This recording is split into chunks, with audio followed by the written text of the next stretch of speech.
Howdy the lads, welcome back to a new video on the channel. In this week's video, we will once again be discussing some transfer rumors, but this time around it won't be just about the English Premier League teams.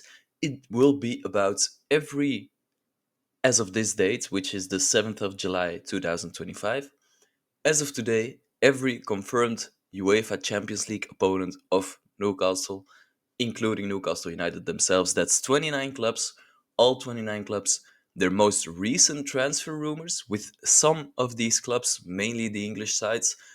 Maybe you think, hmm, Ian, hold on a second, this isn't the most recent transfer rumor of this club. Well, just pretend along with me that I'm still up to date and expect a new video on the Premier League sites to be out pretty soon on the channel. Without any further ado, I suggest we get straight into it with the first club, and the first club is Ajax Amsterdam.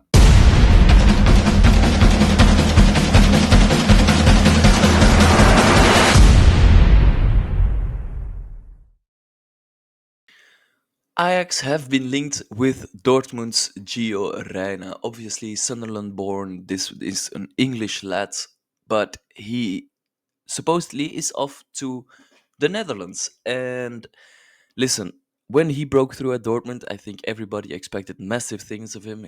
Everybody expected him to be the new Christian Pulisic and stick around longer at Dortmund. He did stick around longer, but that's more so due to the lack of interest in him and his lack of minutes, more so than him choosing to stay. But now it looks like he might be off to Ajax Amsterdam, and I think that could be quite an exciting move for them. I think Ajax do lack a bit of threat in the creative department. They have some goal scorers, but it does seem like Brobbey might be on his way as well. As long as they keep Weghorst, I think it could be very useful for them to add in a player like Gio Reyna behind him, and it could be useful for a player like Reyna to get his career back on track. Arsenal. This is kind of a crazy transfer. They have been linked with Eberiche Eze from Crystal Palace. And it is genuine interest. Ornstein, Fabrizio Romano, those very, very trustworthy journalists have already talked about this deal, along with a few other players who we might leave until the next video.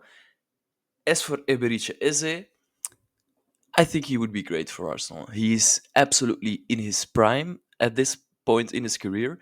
He had a fantastic back half of the season with Crystal Palace, won them a trophy as their MVP. So there is a world in which you kind of ask him, stick around here, why not go with us on this European journey? But it's still not sure Palace actually will be able to go on that European journey. And that has some massive ramifications for Crystal Palace because it means they can't properly prepare their transfer business over the summer. It means they can't probably prepare their squad for next season because they don't know if it's going to be a European season or not. Selling Ezedo for close to 70 million, reinvesting that money throughout your squad could be interesting for Crystal Palace and for Arsenal. Adding some creativity both on the left wing and in the midfield, adding some depth after they had a pretty thin squad last season. I think that's a positive move. Atalanta have been linked with Euro under 21 winner Charlie Creswell, who is an English centre back playing straight at Toulouse at this moment in time. And listen, I know some Premier League clubs have been interested in Charlie Creswell, mainly some of the new promoted sides. But if he does want to be ambitious and move to Atalanta, I think he could play some big part of next season there, which means he could develop even further. I like defenders developing in Serie A, so this is a positive for the Premier League as well. I don't really mind this transfer at all, and if Atalanta don't have to pay out of their nose for a talent like Charlie Cresswell, yeah, I'm excited to see what he's all about. Athletic Bilbao, after getting Nico Williams to sign a new contract extension, which is absolutely massive for them, they have been linked with Aymeric Laporte, who is apparently looking for a return to Europe. And I mean, he's Basque, so he fits the policy. He has already been there before, was absolutely massive for them before his move to Manchester City. So I think a reunion for him could be wholesome, could be great to see. And yeah, let's get him out of Saudi Arabia. Why not? Atletico Madrid are doing some very impressive business this summer. They have already brought in Johnny Cardoso from Real Betis and now look to seal the deal for Alex Baena from Villarreal. This means they have brought in a defensive-minded midfielder and one of the most creative slash young midfielders in the world in Alex Baena, especially in Spain. So I think that's a class start of the window for them. I think they've signed someone else as well, the left back from Atalanta. They've had a great start. Atletico Madrid look like a scary prospect for next season. Borussia Dortmund have been linked with Belgian winger Johan Bakayoko at PSV. And us as Newcastle United have been linked with him many a time in the past as well. But there is one problem when it comes to Johan Bakayoko. And the problem both shows itself in his actual game when he's playing for PSV and when he's interviewed and asked about this problem.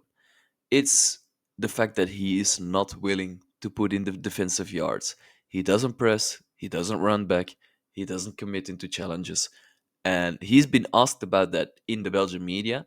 And his response usually has been that he loves the fact that he has been given the freedom at PSV to not have to come back in defense because every second defending is a second lost where you could be attacking. And I get that mindset, but also at Europe's elite, all 11 players on the pitch have to press and have to work hard and have to add to the defensive side of the game as well. Otherwise, you just have a massive hole in your squad.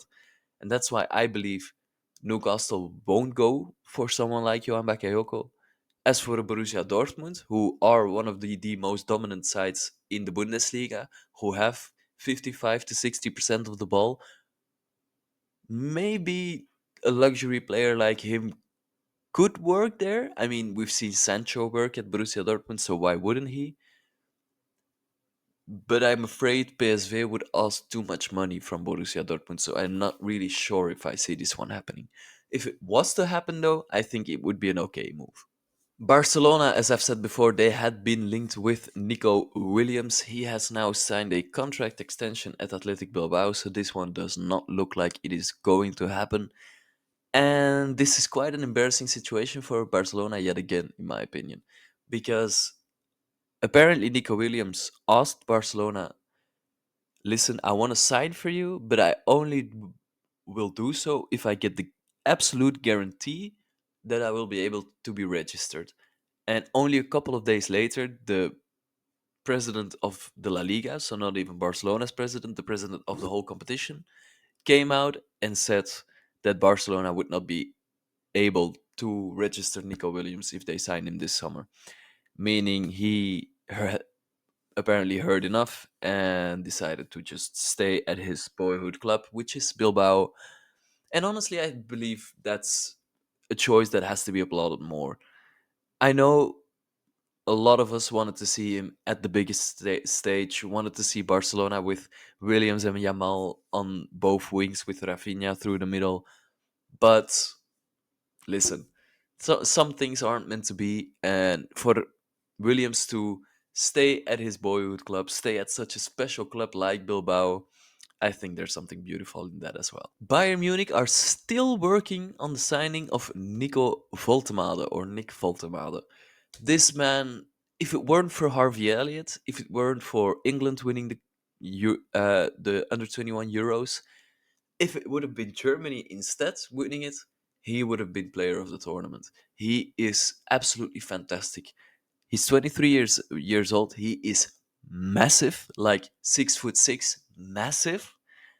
And I think Bayern are going to get a lot of joy, both from just having him up there on his own, as well as having him play off of Harry Kane, because that's something he's pretty good at doing as well, being that kind of hybrid striker who can both stand next to another striker or coming behind another striker or even overlap another striker. Voltemade has all those capabilities. He's fantastic on the ball. He has a great strike on him.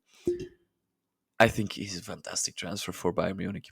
Chelsea have signed Newcastle United target Joao Pedro. Listen, apparently he was working with Chelsea from January onwards to now to sign for them. If that is truly the case, I'll hold my hands up. It's fair enough. He kept his promise and signed with Chelsea at the end of the day.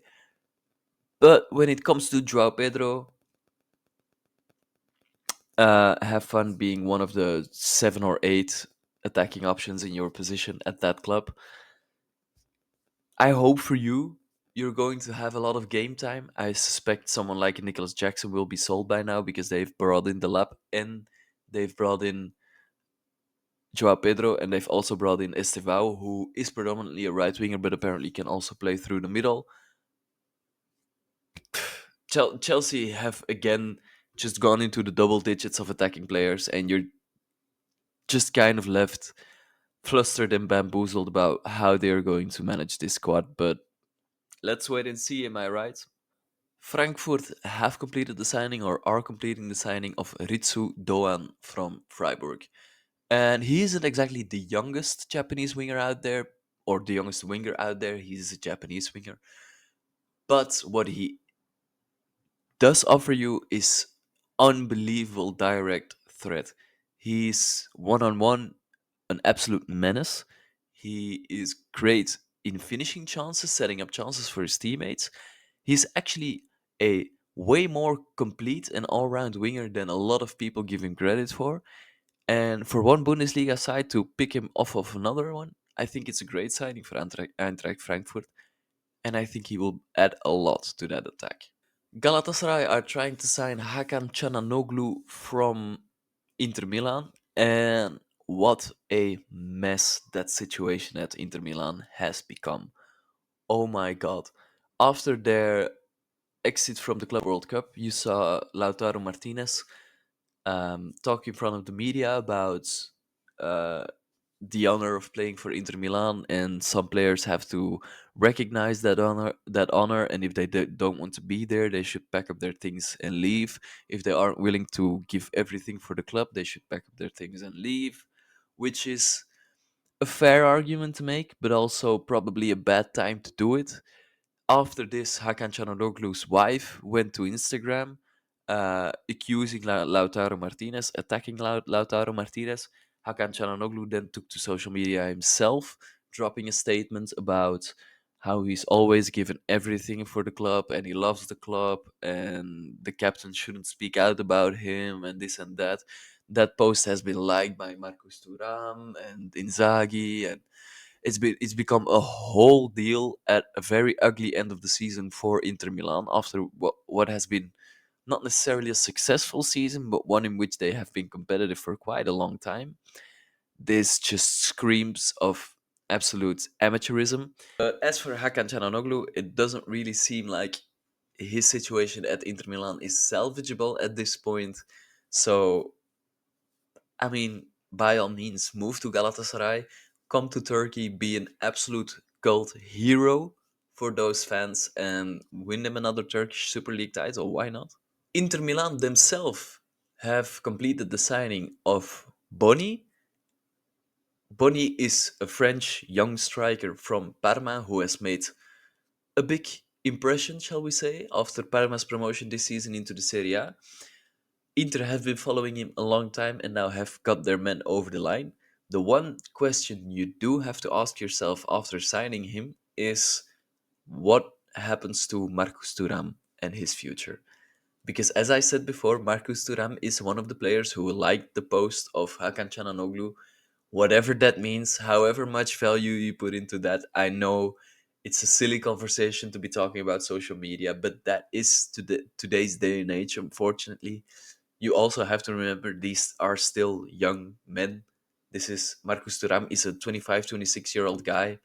Obviously, he doesn't think about every repercussion when he likes something on Instagram, but his future is a talking point right now, and Inter have already signed someone in a pretty similar mold to him. Juventus have been linked and have had their dream target stated as being Gyökeres for this entire summer.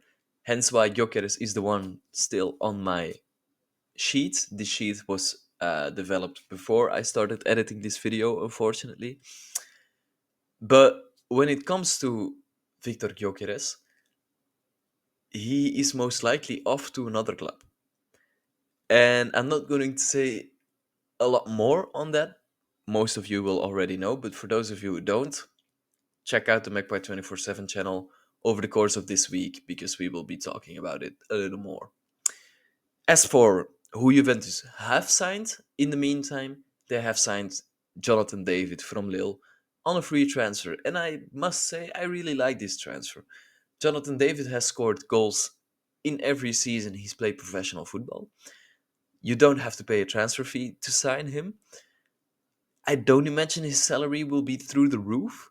And Juventus still have to get rid of Dusan Vlahovic, so signing someone on a free, pretty sound business. I think that's a great deal for Juventus. Bayer Leverkusen have signed Malik Tillman from PSV, and he was pretty much PSV's best player last season, if not Holland's best player, the best player in the Eredivisie, that means. He is a number 10, an American number 10, who has had a history of playing for Bayern Munich. This is also why the deal had to happen this summer, because if they had waited until next year or the season after, Bayern Munich would have a buyback clause on Malik Tillman for around and about 15 to 20 million pounds, I think it was. But now they've sold him to Leverkusen for 45 to 50 million pounds, and I genuinely think he's worth it. He would be able to play in that Jonas Hofmann slash Florian Wirtz kind of role, a role by Leverkusen that we're desperately looking to fill this summer. And with a 23, 24-year-old Malik Tillman, I think you fill that hole absolutely brilliantly. Um, the next club is Liverpool. And before we get into the player, obviously, I haven't made a video since the news came out about Diogo Jota. My thoughts, prayers are obviously with his family and friends, with the Liverpool fandom, with Portuguese fans, and with every single football fan out there. Diogo Jota, you will genuinely be missed.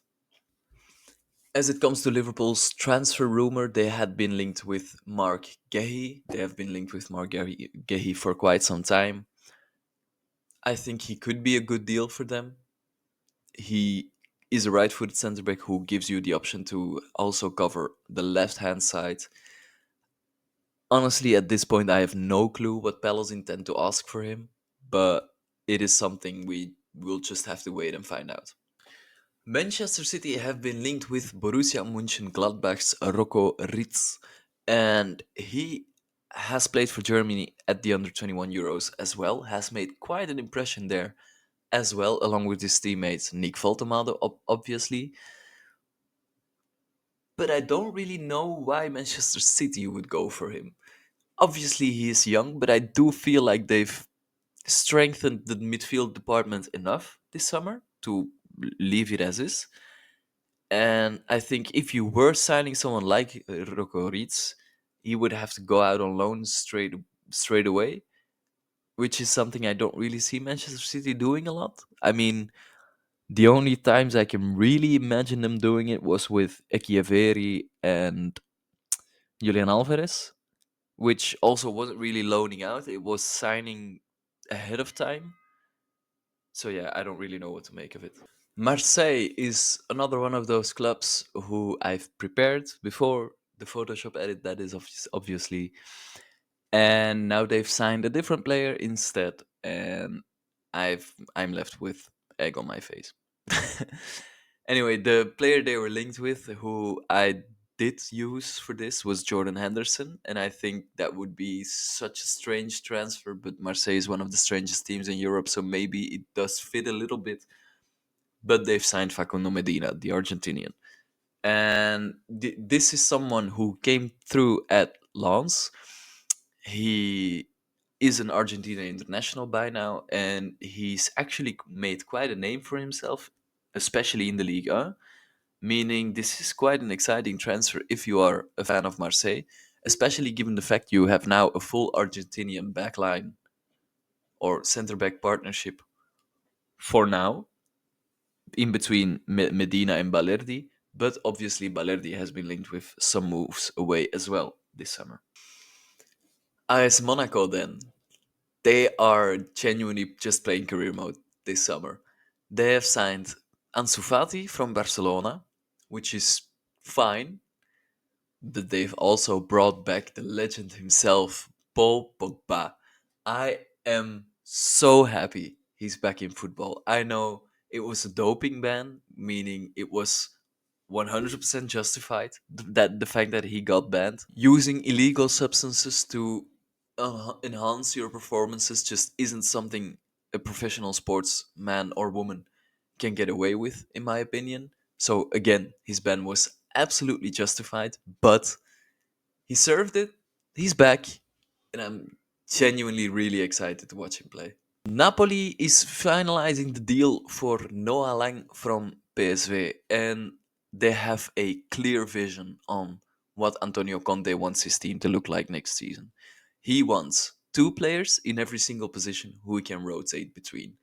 Two strikers, one who can play with his back to goal, one who is more athletic, more dynamic. The name on their shortlist is Darwin Nunez. Two right wingers, Neres and Politano. Two left wingers, Noah Lang, and they are still in conversations for Dan and Boy from Bologna. What do those wing options give you? You have extreme speed and technical ability with Ndoy and Neres on the other side. Neres is, I mean, listen to Lukaku talk about him. He is an absolute devastating baller out on that right hand side. You just simply can't get the ball off of him, as well as being a physical specimen, and Danando is exactly the same. But when a team is sitting back more, when you need someone who is more silky, shall we say, can create something out of nothing, having Politano and Lang on your wings is incredibly exciting as well. So a lot of different options for him. Lang, I think, could be a great deal for Napoli. It's our turn, Newcastle United. And finally, we've started to get some news over the last few weeks. But looking back at our transfer videos, the ones that I have made this summer, there's one particular player I haven't yet talked about. So I suggest we just talk about him right now and talk about the more exciting, maybe Newcastle links in the next video. It's James Trafford. I mean, I'm talking less exciting, but this is still an absolutely great deal to do for us. He is an incredibly young keeper, meaning he has 10 to 15 years of his career still ahead of him. He comes off one of the most, if not the most impressive shot stopping seasons in championship history, which at his age is impressive as well. And he is English, homegrown. I think it's an absolute no brainer. Just get him in. From one future Newcastle United player to one former Newcastle United player, I want to talk about Olympiacos, who look like they are signing Alan Saint-Maximin. Now, Saint-Maximin has had two difficult seasons behind him. One in Saudi Arabia, one in Turkey, where at the end of the day he was frozen out by Jose Mourinho. He got called fat by Jose Mourinho, and now he is accusing Fenerbahce of wanting to dope him, like Pogba got banned for doping. Apparently, they offered him performance enhancing drugs, which he reportedly said no to. So, good for you, Sam Maxima. Very, very smart thinking. I mean, let's be honest. If he gets the move to Olympiacos, if he gets to play there, he's just going to absolutely rip that league to shreds. Anthony Martial ripped that league to shreds last season. Alan Saint-Maximin will be the best player in the Hellas Super League, aka the Greek competition. We are nearly there. Now it is time for PSG, and I think we've all seen these links. It's Zabarni from Bournemouth. That's such a difficult name. Ilaya Zabarni. The thing is, PSG are apparently offering 70 million plus pounds, at which point, as Bournemouth, you just kind of have to accept and start looking for a new centre back. But that does mean In one summer window, you've lost your goalkeeper, Kepa, who has gone back to Chelsea and then been sold to Arsenal, Kerkez to Liverpool, Huizen to Real Madrid, and Zabarni to Paris Saint-Germain. What does that tell you? One, that your recruitment has been absolutely spot on over the last few years, but also that the only recognized starter in your team is the right back Adam Smith. So that needs to be addressed. PSV, after selling Lang and Malik Tillman, have been linked with Guus Hamer from Sheffield United as replacement. And listen, obviously, when a team reaches the promotion playoffs but doesn't eventually get over the line, it's not unusual to see their talent be drained a little from them. And I think Goose Hammer is much of the same. He could move to another Premier League yo-yo club, but risk playing in the Championship yet again next season, or he can go for sustainability, for or not guaranteed Champions League football, but guaranteed European football every season, and go play for PSV back in his home nation. I think that's a very attractive offer for him. Real Madrid have signed Franco Mastantuono from River Plate. He is predominantly a right winger, or has been predominantly a right winger this season for River Plate, but apparently he is more of a midfielder. Because when he did first sign, I thought this has to be the end for either Arda Güler or Rodrigo, and Güler has been used too much by Xabi Alonso this Club World Cup to let him go this summer, I think. Rodrigo might still be an option, but that would be an absolutely insane transfer. But apparently, Mastantuono is more of a Mason Mount type footballer. Someone who is a bit too hardworking and defensively determined to be a number 10, but a bit too attacking minded and floating to be a number 8, which is uh, one way, shall we say, to describe Luka Modric. I don't think it's the right way to describe Luka Modric, but it does include some of the things he does and did for Real Madrid back when, back when he was unplayable. So maybe he actually is the Modric replacement. I don't know. When it comes to Mastantuono, a lot remains to be seen from him about how Xabi Alonso is going to use him. And let's be honest, that can pretty much be said about this entire Real Madrid squad. Slavia Praha apparently want to bring in Vladimir Sofal, who is out of contract at West Ham. I mean, bring him back to Czechia, why not? He's 30 years old. I don't think he's going to get another Premier League move. Play some Champions League football for a club in your home country. Why not?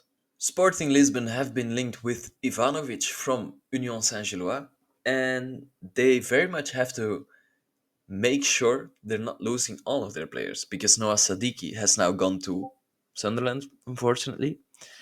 But apart from that, they have to keep a lot of that squad together because otherwise they're just going to be eaten alive in next season's Champions League, and that would be a real shame.